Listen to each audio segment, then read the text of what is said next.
जो यूएई के सदर हैं, इंतहाई जबरदस्त पर्सनैलिटी, उन्होंने आज इंडिया का दौरा किया। जिस तरह मोदी जी खुद एयरपोर्ट पे गए वो मोहम्मद बिन जायद को लेने के लिए, उनको रिसीव करने के लिए, तो वो भी आप अंदाजा कर सकते हैं कि कितना बड़ा प्रोटोकॉल है। इंपॉर्टेंट विजिट था, इंडियन प्राइम मिनिस्टर मोदी से उनकी मुलाकात हुई है।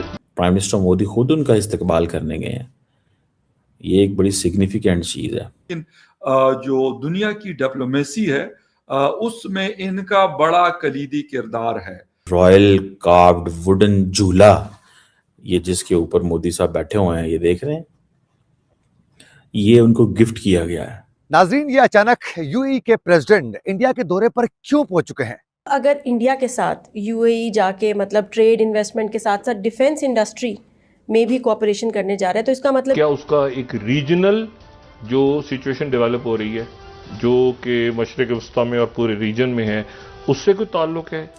उन्होंने लिखा माय ब्रदर। अच्छा, वो बड़ा एक इंटरेस्टिंग चीज़ थी कि माय ब्रदर जो है ना, ये गाड़ी में बैठा हुआ है, एक तस्वीर उनकी जारी की गई है। डॉक्टर साहब, ये डिपेंड कर रहा है कि हम कहाँ खड़े हो के किससे कंपेयर कर रहे हैं। मुत्तहिदा अरब अमारात के सदर भारत में पहुंच चुके हैं और भारत एक चीज से दो शिकार करना चाहता। सोचिए, कोई विश्व नेता सिर्फ 2.5 घंटे के लिए किसी देश आए और पूरी दुनिया का ध्यान उस मुलाकात पर टिक जाए।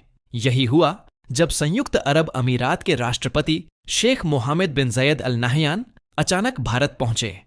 यह द्वारा छोटा था, लेकिन इसके संकेत बेहद बड़े थे। एयरपोर्ट पर खुद नरेंद्र मोदी का स्वागत के लिए पहुंचना और दोनों नेताओं का गर्मजोशी से मिलना, यह दिखाता है कि भारत यूएई रिश्ते अब औपचारिकता से आगे बढ़ चुके हैं। यह सिर्फ कूटनीति नहीं, बल्कि भरोसे और भविष्य की साझेदारी की कहानी है, और यहीं से असली गेम शुरू होता है। जो यूएई के सदर हैं, इंतहाई जबरदस्त पर्सनैलिटी, उन्होंने आज इंडिया का दौरा किया और उनकी शॉर्ट विजिट था, इंपॉर्टेंट विजिट था। इंडियन प्राइम मिनिस्टर मोदी से उनकी मुलाकात हुई है।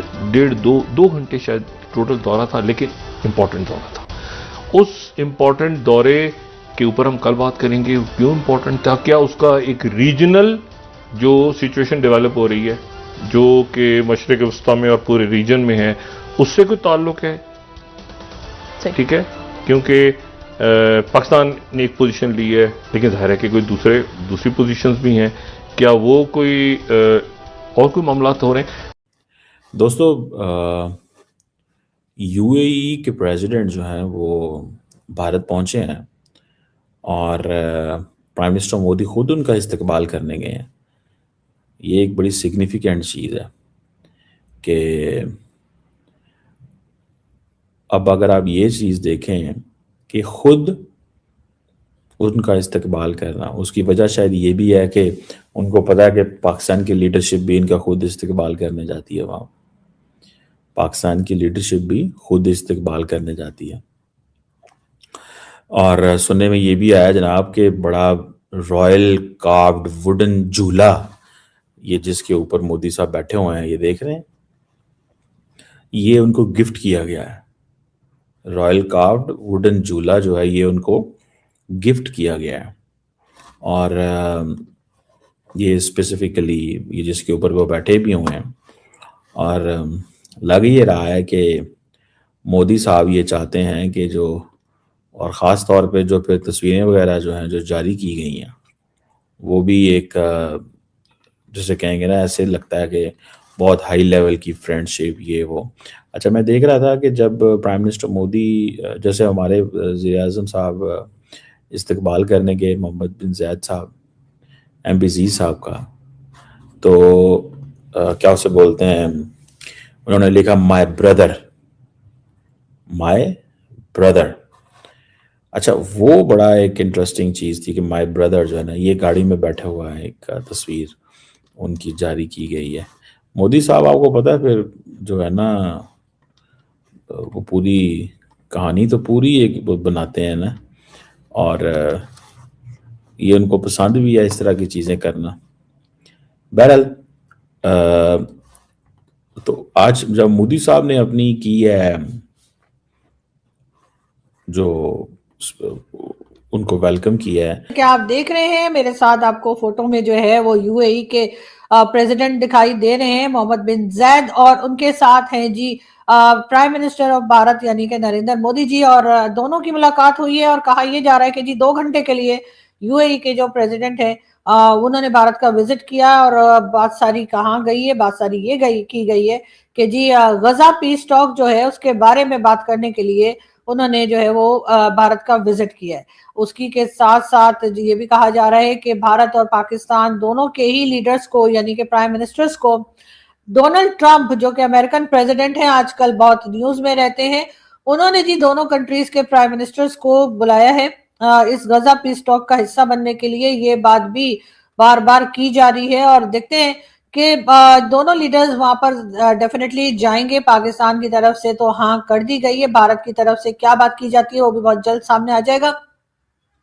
मगर इस पीस टॉक का हिस्सा बनने के लिए कई दूसरी कंट्रीज जो हैं, जिसमें कई गल्फ कंट्रीज जो हैं, उनके हेड ऑफ स्टेट जो हैं वो भी हिस्सा बनेंगे। तो क्या ये पीस टॉक कामयाब हो सकेगी? क्या डोनाल्ड ट्रंप जिस तरह से चाह रहे हैं क्या उसी तरह से गजा के इशू को सॉल्व किया जा पाएगा या नहीं?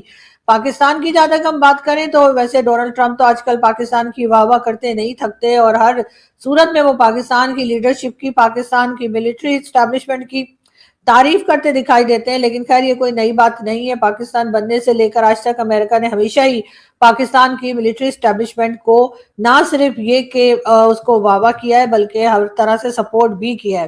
तो हमारी तरफ से तो जी हाँ ही होगी, चाहे हमें बाद में उसके जो रिजल्ट्स हैं वो भुगतने पड़े जो हमें अफगानिस्तान में भुगतने पड़े थे, क्योंकि कहा यही जा रहा है कि अगर वहां पर पीस टॉक में अगर कुछ कंट्रीज को वहां पर ट्रूप्स भेजे गए गजा में तो वो जी हमास के हथियार जो हैं उनसे वो लेने के लिए भेजा जाएगा। लेकिन उसके लिए इजराइल ने पहले ही पाकिस्तान के लिए ना कर दिया, और इजराइल का कहना है कि जी वो इंटरेस्टेड नहीं है कि पाकिस्तान के ट्रूप्स जो है वो इस जगह पर यानी कि गजा में जो है वो पहुंचे, और इस तरह से दोनों कंट्रीज के बीच में जो क्लैशेस चल रहे हैं उसको रुकवाने में या हमास से हथियार लेने में किसी तरह का भी रोल प्ले करें।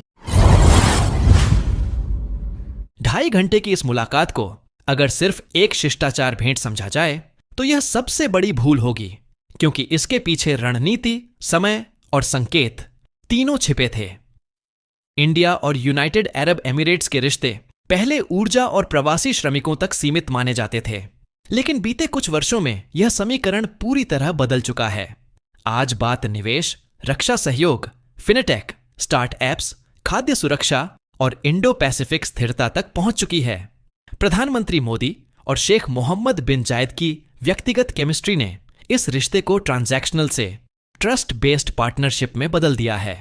इस संक्षिप्त यात्रा के दौरान संदेश साफ था, वैश्विक अनिश्चितताओं के दौर में भारत और यूएई एक दूसरे के भरोसेमंद साझेदार हैं। पश्चिम एशिया में बदलते भू राजनीतिक हालात, सप्लाई चेन की सुरक्षा और मल्टीपोलर वर्ल्ड में संतुलन साधने के लिए यह तालमेल अहम है। एयरपोर्ट पर हुआ आत्मीय स्वागत कैमरों के लिए नहीं, बल्कि दुनिया को यह बताने के लिए था कि नई कूटनीति अब केवल दस्तावेजों में नहीं, रिश्तों में भी दिखाई देती है। यही वजह है कि भले ही बैठक लंबी नहीं थी, लेकिन उसके असर दूरगामी हैं। निवेश के नए रास्ते, रणनीतिक संवाद और आपसी विश्वास की मजबूती। आने वाले समय में यह साझेदारी न सिर्फ दोनों देशों की अर्थव्यवस्थाओं को गति देगी, बल्कि क्षेत्रीय स्थिरता में भी निर्णायक भूमिका निभाएगी। संक्षेप में कहें तो यह यात्रा समय की नहीं, महत्व की परीक्षा थी, और उस कसौटी पर भारत यूएई संबंध पूरी तरह खरे उतरते हैं।